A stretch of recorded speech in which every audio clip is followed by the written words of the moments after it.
الرحمن الرحیم۔ معزز ناظرین، پروگرام بیان القرآن کے ساتھ ایک مرتبہ پھر آپ کی خدمت میں حاضر ہیں۔ آج انشاءاللہ قرآن کریم کے 22ویں پارے کے مضامین کا چیدہ مقامات سے جائزہ لیں گے، تذکرہ کریں گے۔ 22ویں پارے کے آغاز میں نبی کریم علیہ الصلاۃ والتسلیمات کی ازواج مطہرات کا تذکرہ ہے۔ 21ویں پارے کے بالکل آخر میں یعنی سورہ احزاب کے چوتھے رکوع سے یہ بات شروع ہو رہی ہے۔ نبی کریم علیہ الصلاۃ والتسلیمات سے اللہ تعالیٰ نے فرمایا کہ آپ اپنی ازواج مطہرات سے یہ بات کہہ دیجئے۔ وہ بات اس طرح سے تھی کہ جب مسلمانوں پر ماشاء اللہ سازگار حالات آئے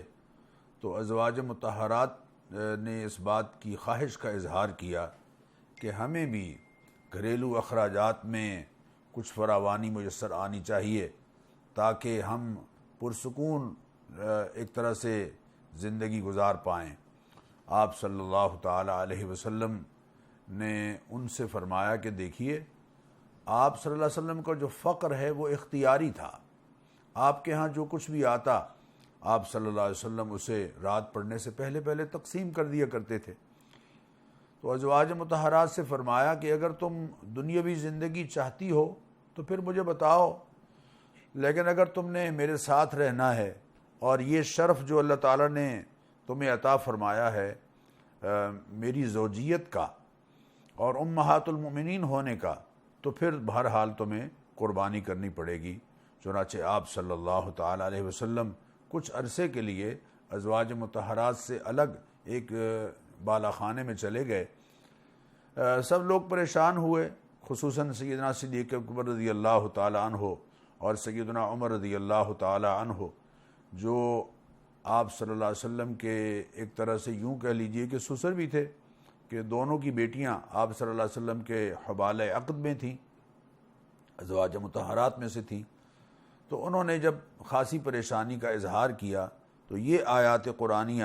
اتری اور ازواج مطہرات سے پوچھا گیا تو انہوں نے یہی کہا کہ یا رسول اللہ، ہم تو آپ کی زوجیت کے شرف میں ہی دنیا میں رہنا چاہتی ہیں تاکہ کل قیامت کے دن بھی آپ صلی اللہ علیہ وسلم کے ساتھ آپ کی زوجیت کے شرف کے ساتھ ہی ہم اٹھائی جائیں۔ تو ازواج مطہرات کو کچھ باتوں کا حکم دیا گیا۔ وہ فرمایا کہ دیکھیں، یا نساء النبی، اے نبی صلی اللہ علیہ وسلم کی بیویوں، لستن کاحد من النساء، تم عام عورتوں کی طرح نہیں ہو، اس لیے کہ تم پوری امت کی مائیں ہو اور تمہاری شخصیت پوری انسانیت کے لیے اور خصوصاً امت کی عورتوں کے لیے ماڈل کی حیثیت رکھتی ہے۔ لہذا تم نے کوئی ایسا کام نہیں کرنا ہے جو عورتوں کے لیے رہنمائی حاصل کرنے میں کسی طرح سے رکاوٹ بنے۔ لہذا فلا تخضعن بالقول، ایک تو یہ ہے کہ جب کسی غیر محرم مرد سے بات ہو رہی ہو تو لوچدار انداز سے گفتگو نہیں ہونی چاہیے، بلکہ جیسے ماں اپنے بیٹے سے بات کرتی ہے وہ انداز تمہارا ہونا چاہیے۔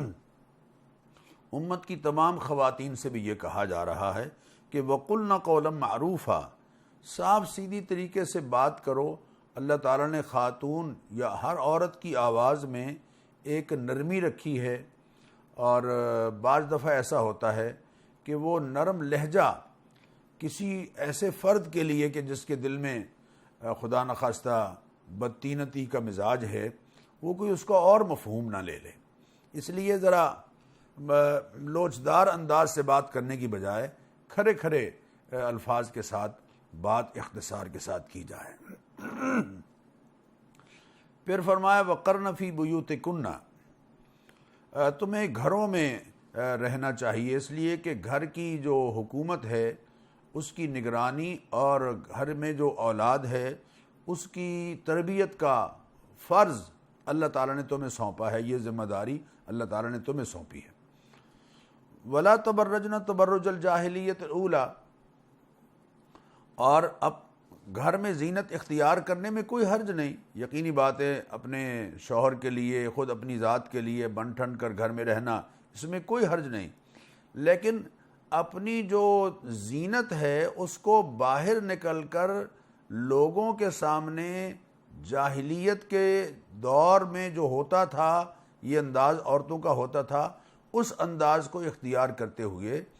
اپنی زینت باہر نکل کر لوگوں کے سامنے ظاہر نہ کرتی پھرو۔ آج بھی امت مسلمہ کی خواتین کے لیے یہی حکم ہے کہ بے شک وہ بنے سنوریں، بالکل اس میں کوئی حرج نہیں، لیکن اپنی زینت لوگوں کے سامنے ظاہر نہ کریں۔ بے لباسی لوگوں کے سامنے یہ کیفیت ظاہر نہیں ہونی چاہیے۔ المیہ یہ ہے کہ ہمارے ہاں معاشرہ ایک طرح سے پوری طرح یا بہت حد تک، اور خواتین بھی خاصی باہر آ گئی، یہ بہت افسوسناک بات ہے۔ اللہ تعالیٰ فرما رہے ہیں لا تبرجن تبرج الجاہلیت الاولی، جو دور جاہلیت میں جو کچھ ہوتا تھا پہلے، اس انداز کو اختیار کرتے ہوئے اپنی سج دج اور زینت باہر ظاہر نہیں کرنی ہے۔ واقمن الصلاۃ، نماز پابندی سے پڑھتی رہو، وآتین الزکوٰۃ، زکوٰۃ اللہ تعالیٰ کی راہ میں دیتی رہو، وأطیعن اللہ ورسولہ، اور اللہ اور اس کے رسول کی فرما برداری اختیار کرتی رہو۔ انما یرید اللہ لیذہب عنکم الرجس اہل البیت، اے نبی کے گھرانے کی خواتین، اللہ تعالیٰ تم سے ہر طرح کے رجس کو دور کرنا چاہتا ہے، یعنی یہ وہ صحن نبوی ہے کہ جس میں باہر سے گناہ آ نہیں سکتا۔ اللہ اکبر، اللہ اکبر۔ اس طرح سے عصمت سید کائنات صلی اللہ علیہ وسلم کا اللہ تعالیٰ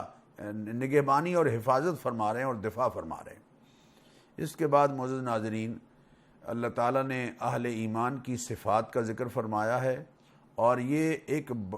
بڑی بات ہے کہ اللہ تعالیٰ نے ایمان والے مردوں کے ساتھ ایمان والی عورتوں کی صفات بھی ساتھ ساتھ ذکر فرمائی ہے۔ فرمایا ان المسلمین والمسلمات، فرما بردار زندگی گزارنے والے مرد اور فرما برداری کی زندگی گزارنے والی عورتیں، اللہ اور اس کے رسول کی فرما برداری، والمؤمنین والمؤمنات، اور اللہ تعالیٰ کی ذات عالی پر ایمان اور یقین رکھنے والے مرد اور عورتیں، والقانتین والقانتات، اللہ تعالیٰ کے فرما بردار بندے اور اللہ تعالیٰ کی فرما بردار بندیاں اور عورتیں، والصادقین والصادقات، سچ بولنے والے مرد اور سچ بولنے والی عورتیں، والصابرین والصابرات، اور صبر کرنے والے مرد اور صبر کرنے والی عورتیں، والخاشعین والخاشعات، اللہ کے حضور میں جھکنے والے اور خشوع کی کیفیت اپنے اوپر طاری کرنے والے ایمان والے مرد، اور خشوع کی کیفیت کے ساتھ اللہ کے حضور میں جھکنے والی ایمان والی عورتیں، والمتصدقین والمتصدقات، اور اللہ تعالیٰ کی راہ میں صدقہ و خیرات کرنے والے مرد اور صدقہ و خیرات کرنے والی عورتیں، والصائمین والصائمات، اور روزہ رکھنے والے مرد اور روزہ رکھنے والی عورتیں، والحافظین فروجہم والحافظات، اور اپنی شرمگاہوں کی حفاظت کرنے والے، عزت و ناموس کی حفاظت کرنے والے مرد اور عزت و ناموس کی حفاظت کرنے والی عورتیں، والذاکرین اللہ کثیرا والذاکرات، اور کثرت سے اللہ کو یاد کرنے والے مرد اور کثرت سے اللہ کو یاد کرنے والی صاحبان ایمان عورتیں، اعد اللہ لہم مغفرۃ و اجرا عظیما، اللہ تعالیٰ نے ان سب کے لیے بڑی بخشش اور اجر عظیم تیار کر رکھا ہے۔ یہ دیکھیے 10 صفات اللہ تعالیٰ نے یہاں بیان فرمائی ہیں اہل ایمان مردوں کی اور عورتوں کی، جن کے اندر یہ صفات ہیں۔ جو اپنے اندر یہ صفات پیدا کر لیتے ہیں، اللہ تعالیٰ ان کو خوشخبری سنا رہے ہیں کہ ان کے لیے بہت بڑا اجر ہے اور ان کے لیے یقینی بخشش ہے۔ نبی کریم علیہ الصلاۃ والتسلیمات جو بات ارشاد فرما دیں اور اللہ کا جو حکم آ جائے، اللہ اور اس کے رسول کے حکم کے آ جانے کے بعد ہمارے پاس معزز ناظرین کسی طرح کا کوئی اختیار باقی نہیں رہتا۔ یہ بات اللہ تعالیٰ اس سے اگلی آیت میں بیان فرما رہے ہیں، وَمَا كَانَ لِمُؤْمِنٍ وَلَا مُؤْمِنَةٍ إِذَا قَضَى اللَّهُ وَرَسُولُهُ أَمْرًا أَن يَكُونَ لَهُمُ الْخِيَرَةُ مِنْ أَمْرِهِمْ، اللہ اور اس کے رسول کا حکم آ جانے کے بعد کسی مرد اور عورت کو اپنے معاملات میں کسی طرح کا اختیار باقی نہیں رہتا۔ وہاں سرنڈر کرنا ہے اللہ کے حکم کے سامنے، اللہ کے رسول صلی اللہ علیہ وسلم کے حکم کے سامنے سر نگوں کرنا ہے۔ اور وَمَن يَعْصِ اللَّهَ وَرَسُولَهُ فَقَدْ ضَلَّ ضَلَالًا مُبِينًا، جو اللہ اور اس کے رسول کی نافرمانی کرتا ہے تو بڑی کھلی گمراہی میں جا پڑا ہے۔ اس کے بعد اللہ تعالیٰ نے حضرت زید بن حارثہ کا واقعہ ذکر فرمایا کہ نبی کریم علیہ الصلاۃ والتسلیمات نے اپنی پھوپھی زاد حضرت زینب کے ساتھ ان کا نکاح کیا، لیکن یہ شادی آگے نہیں چل پائی۔ اللہ تعالیٰ اس کے ذریعے سے ایک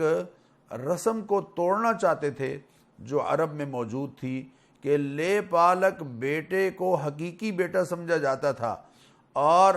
اس کی جو بیوی ہے وہ حقیقی بہو سمجھی جاتی تھی۔ اللہ تعالیٰ نے اس رسم کو توڑا اور بتایا کہ جو لے پالک ہے وہ حقیقی بیٹا نہیں ہے، اور وہ اگر اپنی بیوی کو طلاق دے دیتا ہے تو جس بندے نے اس کو لے پالک بنایا ہے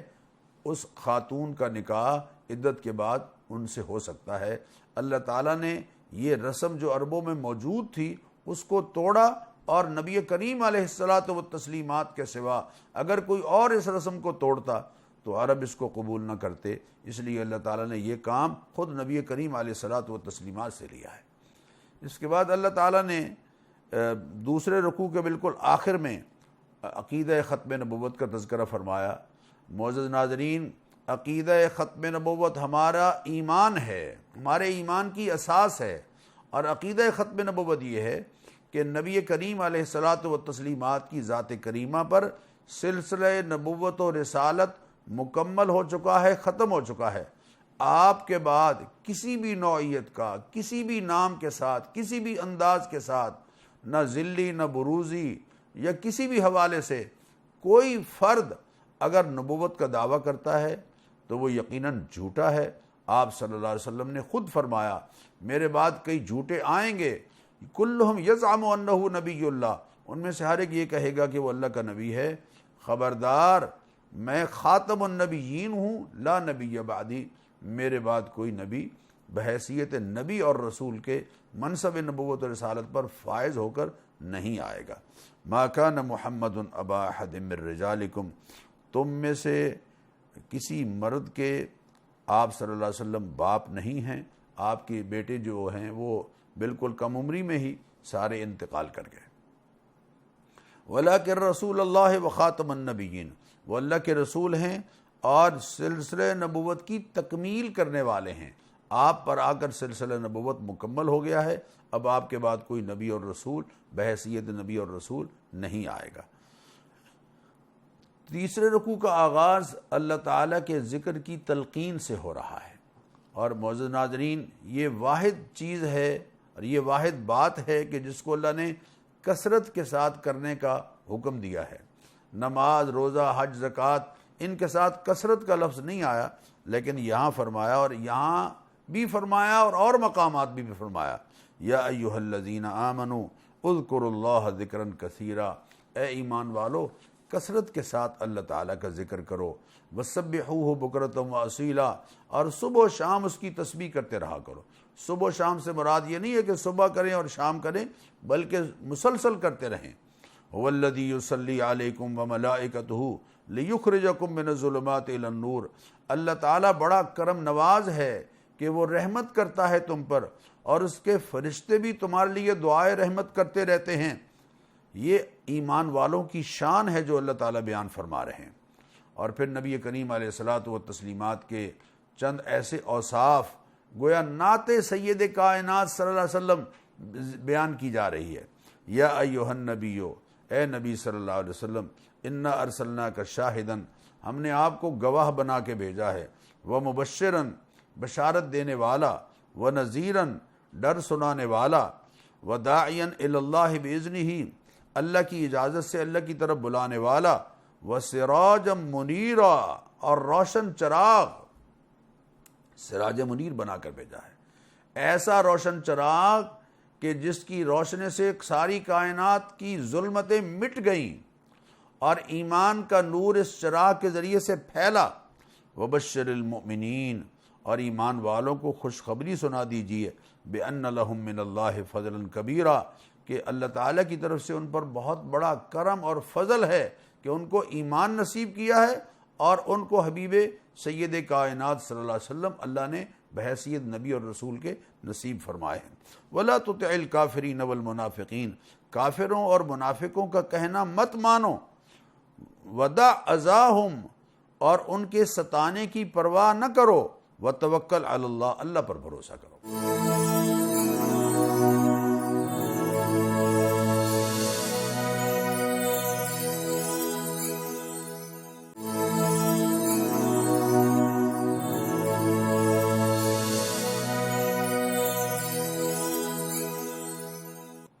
اس کے بعد ایک معاشرتی زندگی کے حوالے سے بڑی اہم بات ارشاد فرمائی گئی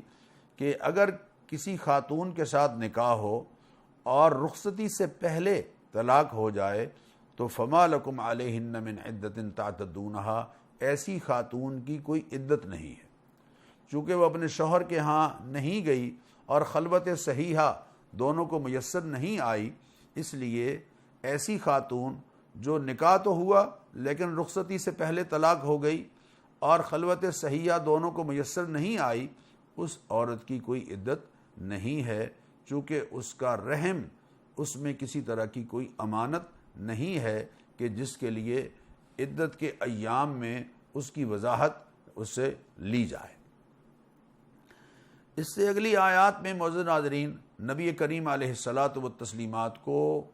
نکاح کے حوالے سے کچھ رخصتیں دی گئیں اور کچھ پابندیاں لگائی گئیں، یعنی کچھ استثنائی صورتیں نبی اکرم صلی اللہ علیہ وسلم کو دی گئیں، حاصل ہوئیں کہ آپ 4 سے زیادہ نکاح بھی کر سکتے ہیں، لیکن اس کے ساتھ ساتھ آپ پر کچھ پابندیاں بھی لگائی گئیں جو کسی مسلمان پر نہیں ہیں، اور وہ پابندیاں کیا ہیں؟ لا یحل لک النساء من بعد، ان آیات کے اترنے کے بعد اب کسی عورت کے ساتھ مزید آپ نکاح نہیں کر سکتے، ولا ان تبدل بہن من ازواج، اور ان بیویوں کی جگہ کوئی اور بیوی یعنی ان کو طلاق دے کر اور کسی کو اپنے نکاح میں نہیں لا سکتے۔ یہ پابندیاں نبی اکرم صلی اللہ علیہ وسلم پر اللہ تعالیٰ کی جہاں رعایتیں دی گئیں وہاں ساتھ پابندیاں بھی لگائی گئیں جو اس طرح کی پابندی عام مسلمانوں پر نہیں ہے۔ وہ اگر خدا نخواستہ ان کے ہاں سے کوئی خاتون کوئی کسی وجہ سے طلاق لے لیتی ہے یا الگ ہو جاتی ہے تو کسی اور خاتون کے ساتھ وہ شادی کر سکتے ہیں۔ ایک ادب سکھایا کہ جب کسی گھر میں دعوت ہو تو ایک تو پہلے جا کے وہاں ڈیرا نہ جمائیں، اور جب کھانا کھا لیں، جب بلایا جائے تو ضرور جائیں، لیکن جب کھانا کھا لیں تو پھر منتشر ہو جائیں اور اپنے اپنے گھروں میں چلے جائیں۔ اللہ تعالیٰ فرما رہے ہیں ان اللہ وملائکتہ یصلون علی النبی، بے شک اللہ تعالیٰ اور اس کے فرشتے درود بھیجتے ہیں نبی اکرم صلی اللہ علیہ وسلم پر۔ معزز ناظرین ذرا وضاحت سمجھ لیجئے، اللہ تعالیٰ رحمتیں نازل کرتے ہیں اور فرشتے خصوصی عنایات اپنے حبیب کے لیے اللہ تعالیٰ سے طلب کرتے ہیں۔ اللہ اپنی خصوصی عنایات محبوب کریم علیہ الصلاۃ والتسلیمات کی ذات کریمہ پر نازل کرتے ہیں، درود کا یہ معنی ہے، اور فرشتے اللہ تعالیٰ سے محبوب کریم علیہ الصلاۃ والتسلیمات کے لیے خصوصی عنایات طلب کرتے ہیں، اور ہم سارے بندے اللہ تعالیٰ کے یا ایھا الذین آمنوا صلوا علیہ وسلموا تسلیما، اے ایمان والو درود بھیجو ان پر اور خوب سلام بھیجا کرو۔ تو ہم جو ہیں اللہ تعالیٰ سے اپنے حبیب کریم علیہ الصلاۃ والتسلیمات کے لیے خصوصی عنایات اور سلامتیاں طلب کرتے ہیں۔ لہذا یہ جو بعض سادہ لوگ مسلمان کہہ دیتے ہیں کہ جی ایک کام ایسا ہے جو اللہ بھی کر رہا ہے اور ہم بھی کر رہے ہیں اور ہم اس کام میں اللہ کے ساتھ شریک ہیں، ایسی بات نہیں ہے۔ اللہ تعالیٰ خصوصی عنایات نازل کرتے ہیں اور ہم اللہ تعالیٰ سے اپنے حبیب کریم علیہ الصلاۃ والتسلیمات کے لیے خصوصی عنایات طلب کرتے ہیں۔ جب یہ آیہ کریمہ نازل ہوئی تو صحابہ کرام نے عرض کیا کہ یا رسول اللہ، آپ نے ہمیں سلام کہنا تو سکھایا ہے، السلام علیک ایھا النبی ورحمۃ اللہ وبرکاتہ، جو نماز میں ہم اللہ تعالیٰ سے عرض کرتے ہیں، اپنے حبیب کریم علیہ الصلاۃ والتسلیمات کی ذات کریمہ پر سلام عرض کرتے ہیں، اور کیف نصلی بک یا رسول اللہ، ہم آپ پر درود کیسے بھیجیں؟ تو آپ صلی اللہ علیہ وسلم کچھ دیر خاموش رہے، پھر اس کے بعد آپ نے فرمایا قولوا اللہم صلی علی محمد وعلی آل محمد کما صلیت علی ابراہیم وعلی آل ابراہیم انک حمید مجید، اللہم بارک علی محمد وعلی آل محمد کما بارکت علی ابراہیم وعلی آل ابراہیم انک حمید مجید۔ یہ کلمات خود نبی کریم علیہ الصلاۃ والتسلیمات نے اس آیت کے نازل ہونے کے بعد صحابہ کے سوال پر جواب کے طور پر ارشاد فرمائے۔ اسی لیے ہم کہتے ہیں کہ سب سے افضل درود شریف یہ ہے، اور وہ تمام کلمات درود شریف کے جو خود محبوب کریم علیہ الصلاۃ والتسلیمات نے امت کو سکھائے ہیں، درود کے اور سلام کے جو خود کلمات آپ سرکار نے سکھائے ہیں، قریباً 40 کے قریب ایسی روایات ہیں اور احادیث ہیں، اور چہل احادیث کے نام سے عام طور پر وہ چھپی ہوئی مل بھی جاتی ہیں۔ تو وہ کلمات درود شریف کے یقیناً بہتر ہیں جو خود سرکار نے سکھائے ہیں، اور سلام کے بھی وہ کلمات بہتر ہیں جو خود سرکار نے سکھائے۔ نئے رکوع میں یعنی 5ویں رکوع کا آغاز اللہ تعالیٰ اپنے حبیب کریم علیہ الصلاۃ والتسلیمات سے فرما رہے ہیں، اے حبیب قل لازواجک و بناتک و نساء المؤمنین، آپ اپنی ازواج مطہرات سے، اپنی بیٹیوں سے اور اہل ایمان کی عورتوں سے کہہ دیجئے کہ یدنین علیہن من جلابیبہن، اپنے اوپر اپنی چادر کے پلو لٹکا لیا کریں، یعنی ایک تو ہے صرف دوپٹہ لینا، ایک ہے اس کو اس طرح سے چہرے پر لٹکا لینا تاکہ یہ امتیاز معلوم ہو کہ یہ کوئی صاحب حجاب خاتون ہے، اللہ تعالیٰ کا اس پر کرم ہے۔ گویا حجاب کا اللہ وَإِذَا سَأَلْتُمُوهُنَّ مَتَاعًا فَاسْأَلُوهُنَّ مِنْ وَرَاءِ حِجَاب، دوسرے مقامات پر یہ قرآن کریم کی آیات اور 7 سے زائد احادیث یہ خاتون کے لیے یہ حکم لے کر آ رہی ہیں کہ انہیں جب باہر نکلنا ہے تو حجاب کے ساتھ نکلنا چاہیے۔ افواہ سازی کی مذمت ہو رہی ہے، اور اللہ تعالیٰ ان منافقین کی تردید کر رہے ہیں، رد کر رہے ہیں جو ہیجان انگیز افواہیں پھیلاتے ہیں۔ والمرجفون فی المدینۃ، مدینہ میں ہیجان انگیز افواہیں پھیلانے والے، لنغرینک بہم ثم لا یجاورونک فیہا الا قلیلا، ملعونین، یہ ملعون ہیں، اللہ تعالیٰ کی پھٹکار ہے۔ افواہوں سے اپنے آپ کو بچانا چاہیے، کیونکہ افواہیں معاشرے میں بے چینی پیدا کرتی ہیں۔ معزز ناظرین، رکوع کے آخر میں، بلکہ یوں کہہ لیجئے کہ اس سورت کے آخر میں اللہ تعالیٰ ایک ایسی بات بتا رہے ہیں جو ہمارے معاشرے کی عکاسی کرتی ہے۔ ایسے قائدین اور ایسے رہنما جو لوگوں میں بگاڑ پیدا کر رہے ہیں اور راہ حق سے ان کو ہٹا رہے ہیں اور اپنے مفادات کی خاطر ان کو استعمال کرتے ہیں، اللہ تعالیٰ فرما رہے ہیں کل قیامت کے دن جب اللہ تعالیٰ کے حضور میں لوگ حاضر ہوں گے تو یقولون یا لیتنا اطعنا اللہ و اطعنا الرسول، ایسے لوگ جو اپنے لیڈروں کی غلط باتیں مانتے رہے تھے اور ان کے بتائے ہوئے غلط راستوں پر اپنی جان، اپنا وقت، اپنا سرمایہ صرف کرتے رہے تھے، وہ کیا کہیں گے؟ اے کاش ہم اللہ اور اس کے رسول صلی اللہ علیہ وسلم کی اطاعت کرتے۔ قالوا ربنا، کہیں گے اے ہمارے پروردگار، انا اطعنا سادتنا و کبراءنا، ہم نے کہا مانا ہے اپنے ان سرداروں کا اور اپنے ان بڑوں کا، فاضلونا السبیلا، انہوں نے ہمیں راہ راستے گمراہ رکھا، راہ راستے گمراہ کیا، ہمیں سیدھی راہ پر نہ چلنے دیا۔ ربنا آتہم ضعفین من العذاب، اے اللہ ان کو ڈبل عذاب دیجیے، ولعنہم لعنا کبیرا، ان پر بڑی لعنت بھیجیے، اس لیے کہ یہ خود بھی غلط راہ پر چلتے رہے اور ہمیں بھی غلط راہ پر چلاتے رہے، یا کم از کم ہمیں انہوں نے غلط راہ پر رکھا۔ ایمان والوں کو خطاب کرتے ہوئے فرمایا یا ایھا الذین آمنوا، اے ایمان والو، اتقوا اللہ، اللہ تعالیٰ کی ناراضی سے بچتے رہو، وقولوا قولا سدیدا، اور دیکھو بات کھری کرنی ہے، سچ پر مبنی، حقیقت پر مبنی، توازن اور اعتدال پر مبنی، جب بھی بات کرنی ہے توازن اور اعتدال پر مبنی کرنی ہے، سچ پر مبنی کرنی، کھری بات کرنی، بات ہمیشہ کھری کرنی ہے۔ یصلح لکم اعمالکم، ایسا اگر تم کرو گے تو اللہ تعالیٰ تمہارے کام سنوار دیں گے، ویغفر لکم ذنوبکم، اور تمہارے گناہوں کو معاف کر دیں۔ وَمَن يُطِعِ اللَّهَ وَرَسُولَهُ فَقَدْ فَازَ فَوْزًا عَظِيمًا، جس نے اللہ اور اس کے رسول کی مان کر زندگی گزاری اس نے حقیقت میں بہت بڑی کامیابی کو پا لیا۔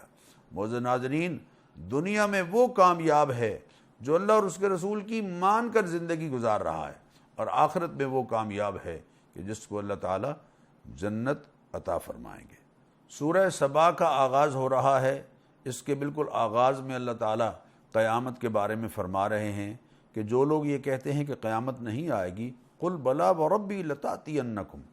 آپ ان سے کہہ دیجئے کیوں نہیں، مجھے میرے رب کی قسم ہے، یقیناً قیامت ضرور آئے گی تم پر۔ عالم الغیب، اس پروردگار کی جانب سے جو عالم الغیب ہے، اس سے رائی کے دانے کے برابر آسمانوں میں زمین میں کوئی چیز چھپی ہوئی نہیں ہے، بلکہ اس سے چھوٹی اس سے بڑی ہر چیز اس کے علم میں ہے، اور یقیناً قیامت آ کر رہے گی۔ حضرت داؤد علیہ السلام کا تذکرہ ہے، اور کس طرح سے اللہ تعالیٰ نے لوہے کو ان کے لیے نرم کر دیا، اور کس طرح سے اللہ تعالیٰ نے ان سے کام لیے بڑے منفرد قسم کے، اور جب وہ کوئی مناجات کرتے تو پہاڑ جو ہیں وہ بھی ان کے ساتھ ہی گویا مناجات میں اور تسبیح میں شامل ہو جاتے۔ حضرت سلیمان علیہ السلام کا تذکرہ ہے کہ کس طرح اللہ تعالیٰ نے تانبے کو ان کے لیے نرم کر دیا، اور پھر اس کے بعد قوم سبا کا تذکرہ ہے۔ معزز ناظرین، یہ قوم سبا کا جو قصہ ہے یہ ہم سب کو آج کے حالات کے تناظر میں بار بار پڑھنا چاہیے۔ قوم سبا، اللہ تعالیٰ کا اس پر بڑا کرم تھا۔ جنتان عن یمین و شمال، ان کی بستی کے دائیں جانب بھی بائیں جانب بھی باغات تھے۔ کلوا من رزق ربکم واشکروا لہ، اللہ نے ان سے فرمایا تھا کہ اللہ نے جو تمہیں رزق دیا ہے کھاؤ اور اللہ کا شکر ادا کرو۔ لیکن کیا ہوا؟ اللہ کی ناشکری کرنے لگے۔ نتیجہ یہ ہوا کہ وہ ڈیم ٹوٹ گیا اور سارے باغات بالکل جھاڑیوں میں بدل گئے۔ اللہ اکبر، اللہ اکبر۔ ذالک جزیناہم بما کفروا، یہ جو کچھ ان کے ساتھ ہوا ہے یہ ان کی ناشکری کی وجہ سے ہوا ہے۔ اور آگے الفاظ ہیں وَهَلْ نُجَازِي إِلَّا الْكَفُورَ، اور ناشکر انسانوں کو ہم ایسا ہی بدلہ دیتے ہیں۔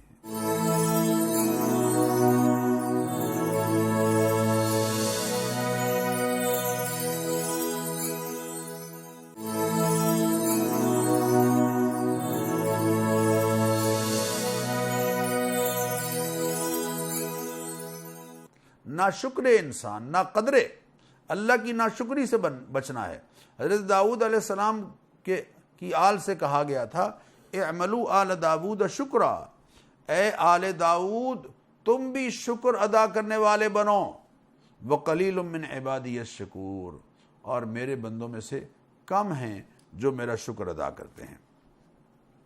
جن لوگوں کو اللہ تعالیٰ، جن ہستیوں کو اللہ تعالیٰ کے سوا پکارا جاتا ہے، اللہ تعالیٰ ان کا تذکرہ کرتے ہوئے فرما رہے ہیں قُلِ ادْعُوا الَّذِينَ زَعَمْتُم مِّن دُونِ اللَّهِ، آپ ان مشرکین سے کہہ دیجئے کہ پکار کر دیکھو انہیں جن کو تم اللہ تعالیٰ کے سوا معبود سمجھتے ہو، لا یملکون مثقال ذرۃ فی السماوات ولا فی الارض، وہ آسمان و زمین میں رائی کے دانے کے برابر بھی کسی چیز کے مالک نہیں ہیں۔ وما لہم فیہما من شرک، آسمان و زمین کی ملکیت میں ان کی کوئی پارٹنرشپ نہیں ہے، مشراکت نہیں ہے۔ وما لہ منہم من ظہیر، اور اللہ کا ان شریکوں میں سے کوئی مددگار نہیں ہے۔ ولا تنفع الشفاعۃ عندہ الا لمن اذن اللہ، سفارش کا حق اللہ اسی کو دیں گے جس کو اللہ تعالیٰ اپنے کرم سے اجازت دیں گے۔ اور اللہ تعالیٰ فرما رہے ہیں کہ تمہارا حقیقی رازق اور مالک اللہ تعالیٰ ہے۔ پھر نبی کریم علیہ الصلاۃ والتسلیمات کی آفاقی نبوت و رسالت کا ذکر ہے، وما ارسلناک الا کافۃ للناس بشیرا ونذیرا، اے حبیب صلی اللہ علیہ وسلم ہم نے آپ کو تمام انسانوں کے لیے خوشخبری سنانے والا اور ڈرانے والا بنا کر بھیجا ہے، اور آپ سے یہ اعلان کروایا، قل آپ اعلان کر دیجئے، ان ربی یبسط الرزق لمن یشاء ویقدر، میرا رب ہے جو کشادہ کر دیتا ہے رزق کسی کا جس کے لیے چاہتا ہے، اور نپت اللہ رزق دیتا ہے جس کے لیے چاہتا ہے۔ اور وما، بڑی خوبصورت بات ہے معزز ناظرین جو اس رکوع میں اللہ تعالیٰ نے فرمایا وما انفقتم من شیء فہو یخلفہ، اللہ کی راہ میں کوئی بھی چیز جو تم خرچ کرتے ہو اس کا بدلہ، اس کی جگہ تمہیں یقیناً اللہ تعالیٰ عطا فرماتے ہیں۔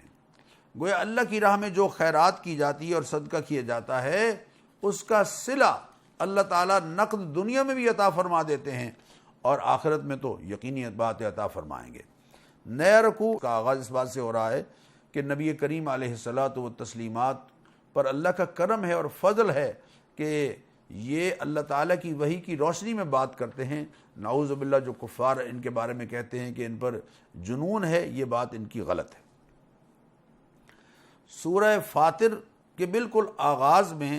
اللہ تعالیٰ کی حمد و ثنا ہے، اور پھر ایک بڑی زوردار بات ہے معزز ناظرین جو ہمیں آج کل خاص طور پر سمجھنی چاہیے۔ ہم کہتے ہیں فلاں نے ہمارے رزق باندھ دیا ہے، رشتہ باندھ دیا ہے، فلاں نے جناب کاروبار باندھ دیا ہے۔ اللہ فرما رہے ہیں ما یفتح اللہ للناس من رحمت، اللہ تعالیٰ جن لوگوں کے لیے اپنی رحمت کا دروازہ کھولتا ہے فلا ممسک لہ، تو اس کو کوئی روکنے والا نہیں۔ اللہ دینا چاہ رہا ہے اور کوئی عامل اٹھ کر اس کو باندھ دے، نعوذ باللہ یہ کیسے ہو سکتا ہے؟ اللہ سے طاقتور ہو گئے ہیں۔ وما یمسک فلا مرسل لہ، اور جس کو اللہ روک لے اس کو کوئی کھولنے والا نہیں۔ اللہ تعالیٰ جس کو دینا چاہیں دنیا کی کوئی طاقت اس کو روک نہیں سکتی، اور اللہ تعالیٰ جس سے روکنا چاہیں دنیا الٹی لٹک جائے اس کو دے نہیں سکتی۔ یہ ہے قرآن کا وہ عقیدہ جو ہمیں اپنے ذہنوں میں رکھنا چاہیے۔ اس سے یہ گلیوں میں بیٹھے ہیں عاملین اور یہ اور وہ، ان کا کاروبار بند ہو سکتا ہے، اور ہماری خواتین بیچاری جو پیسے بھی لوٹاتی ہیں اور اللہ تعالیٰ معاف فرمائے، اللہ معاف فرمائے، کئی اور حادثات بھی سامنے آتے ہیں،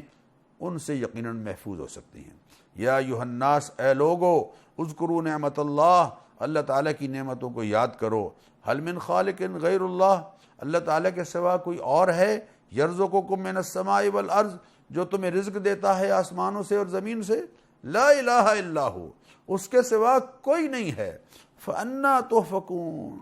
کدھر بہکائے جا رہے ہو؟ اللہ تعالیٰ کی طرف اپنا رخ صحیح کرو اور اس سے مانگو۔ شیطان تمہارا دشمن ہے، اس حق ان الشیطان لکم عدو فاتخذوه عدوا، شیطان تمہارا دشمن ہے، اس کو دشمن بنا کر رکھو، اس کو دشمن سمجھ کر رکھو، اس کے ساتھ دوستی سے اور اس کی مان کر چلنے سے اپنے آپ کو بچاؤ۔ محبوب کریم علیہ الصلاۃ والتسلیمات کا تذکرہ اللہ فرما رہے ہیں کہ فلا تذهب نفسک علیہم حسرات، اے پیارے آپ ان کی خاطر غم میں اپنی جان نہ کہیں گھلا دیں کہ یہ ایمان نہیں لاتے۔ سرکار دو جہاں صلی اللہ علیہ وسلم آپ کے سینے میں کڑن تھی کہ کس طرح سے یہ ایمان لے آئیں۔ اس کے بعد اللہ تعالیٰ فرما رہے ہیں من کان یرید العزت فللہ العزت جمیعا، جو شخص یہ چاہتا ہے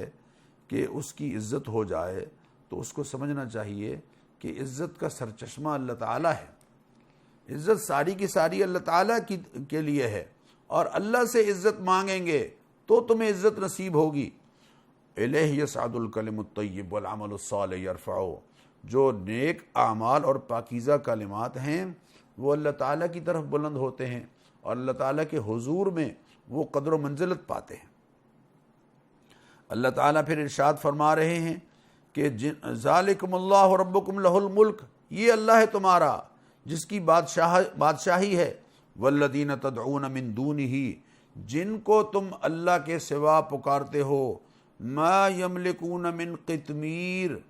وہ کھجور کی گٹلی پر جو چھلکا ہوتا ہے اس چھلکے تک کے مالک نہیں ہیں۔ ان تدعوہم لا یسمعوا دعاءکم، اگر تم انہیں پکارو تو اول تو وہ تمہاری پکار سن نہیں سکتے، ولو سمعوا، اور اگر سن بھی لیں مستجابوا لکم، تمہارے بات کا جواب نہیں دے سکتے اور قبول نہیں کر سکتے۔ وَيَوْمَ الْقِيَامَةِ يَكْفُرُونَ بِشِرْكِكُمْ، اور قیامت کے دن تمہارے شرک کا انکار کریں گے۔ اب اگر کوئی کہے کہ جی یہ آیت تو بتوں کے بارے میں ہے، تو بت بول کر انکار کریں گے، یہ تو وہ ہستیاں ہیں جن کو ہم نے اللہ کا معبود بنایا ہے۔ اللہ فرما رہے ہیں قیامت کے دن وہ تمہارے اس شرک کا انکار کریں گے اور یہ کہیں گے ہمارا ان سے کوئی تعلق نہیں۔ یا ایھا الناس، اے لوگو، انتم الفقراء الی اللہ واللہ هو الغنی الحمید، تم اللہ کے فقیر ہو اور اللہ غنی ہے، اللہ سے مانگنا ہے۔ اور لا تزر وازرۃ وزر اخری، کوئی کسی کا بوجھ نہیں اٹھائے گا۔ وان تدع مثقلۃ الی حملها، اگر کسی بوجھ اٹھانے کے لیے کسی کو بلایا جائے گا کہ آؤ یار مہربانی کرو کچھ میرے برائیاں بھی اپنے کھاتے میں ڈال لو، لا یحمل منہ شیء ولو کان ذا قربا، اگرچہ قریبی رشتہ دار ہی کیوں نہ ہو، بوجھ نہیں اٹھائے گا۔ اللہ اکبر۔ اللہ،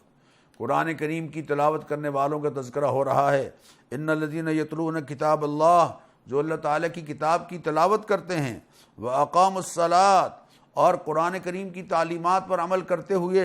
نماز پابندی سے پڑھتے ہیں، وانفقوا مما رزقناہم، اور جو ہم نے ان کو رزق دیا ہے اس میں سے خرچ کرتے ہیں، چپکے بھی، چھپا کر بھی اور اعلانیہ بھی، یرجون تجارت لن تبور، یہ ایسی تجارت کر رہے ہیں جس میں کبھی نقصان نہیں ہوگا۔ اللہ اکبر، اللہ اکبر۔ لیوفیہم اجورہم، اللہ ان کو ان کا اجر پورا دیں گے، ویزیدہم من فضلہ، اور اپنے فضل سے ان کو بڑھا کر بھی دیں گے۔ پھر اللہ تعالیٰ نے ان کا ذکر کیا جن کو اللہ تعالیٰ نے قرآن کریم کے علوم کے لیے چن لیا ہے۔ یہ اللہ فرماتے ہیں پھر ہم نے اس کتاب کا وارث ان کو بنایا ہے جن کو اپنے بندوں میں سے چن لیا ہے۔ اور آیت کے اس سورہ فاطر کے بالکل آخر میں فرمایا کہ اگر اللہ تعالیٰ لوگوں کو ان کے کرتوتوں پر پکڑنا لگے تو ما ترک علی ظہرہا من دابۃ، زمین پر کوئی ایک بھی چلنے پھرنے والا نہ باقی رہے، ولاکن یؤخرہم الی اجل مسمی، اللہ تعالیٰ کے وقت مقرر تک مہلت دے رہا ہے کہ توبہ کریں، پلٹیں اور اللہ تعالیٰ کی طرف رجوع کریں۔ اللہ تعالیٰ معزز ناظرین ہمیں ان تعلیمات پر عمل کرنے والا بنائے، اور انشاءاللہ کل سورہ یاسین کے مضامین کے ساتھ گفتگو کا آغاز کریں گے۔ اجازت دیجیے، السلام علیکم ورحمۃ اللہ وبرکاتہ۔